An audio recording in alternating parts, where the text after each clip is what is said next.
Ang mabuting balita ng Panginoon ayon kay San Lucas.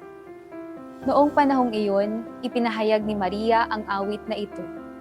Ang puso ko'y nagpupuri sa Panginoon at nagagalak ang aking espiritu dahil sa Diyos na aking tagapagligtas, sapagkat nilingap niya ang kanyang abang alipin.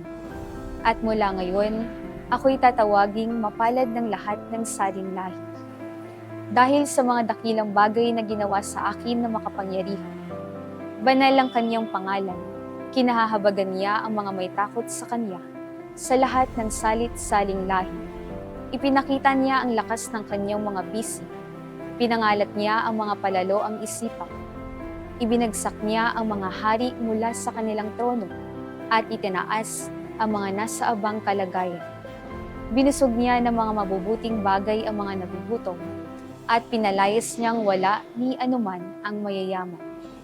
Tinulungan niya ang kanyang bayang Israel bilang pagtupad sa pangako niya sa ating mga magulang, kay Abraham at sa kanyang lahi, magpakailanman. Nanatili si Maria kina Elizabeth ng may 3 buwan at saka umuwi. Ang mabuting balita ng Panginoon. Sa mabuting balitang ito, naririnig ko si Maria na buong pusong nagpapasalamat sa Diyos.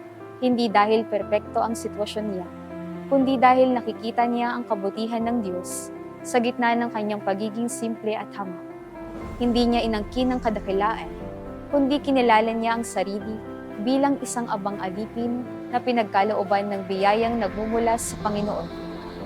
Kapag pinagninilayan ko ito, napapaisip ako kung paano ko rin ba nakikita ang kabutihan ng Diyos sa sarili kong buhay.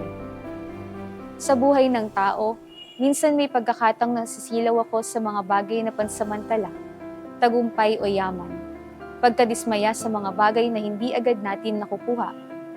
Ngunit ang Magnificat ang nagpapaalala sa akin na maging mapagpasalamat anuman ang hugis o laki ng biyaya.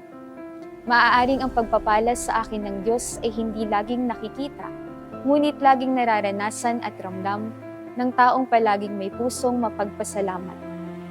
Isa rin itong paalala na tulad ni Maria, hindi sa yaman o kapangyarihan nakatingin ng Diyos, kundi sa mga may pusong mapagkumbaba at tapat. Ngayong simbang gabi, sinusubukan kong balikan kung saan ako dinala ng Diyos ngayong taon. Mga tagumpay, pag-iyak, pagsubok, at pagpapalang hindi ko inaasahan. Lagit-laging hangad na manatili sa akin ng pusong mapagpasalamat at pusong nananatiling tapat kahit may mga pagkakataong hindi ko nauunawaan ang nangyayari sa buhay ko. Manalangin tayo. Panginoon, salamat sa iyong kabutihan sa akin at sa aming buhay. Sa kabila ng pagsubok, takot at mga pagkakataong napapagod, ang puso ko'y nagpupuri sa iyo. Palakasin mo kami at gabayan sa bawat hakbang namin sa buhay, at tulungan mo kaming mas maging matatag sa pananampalataya at pasasalamat sa iyong walang hanggang biyaya at pag-ibig. Amen.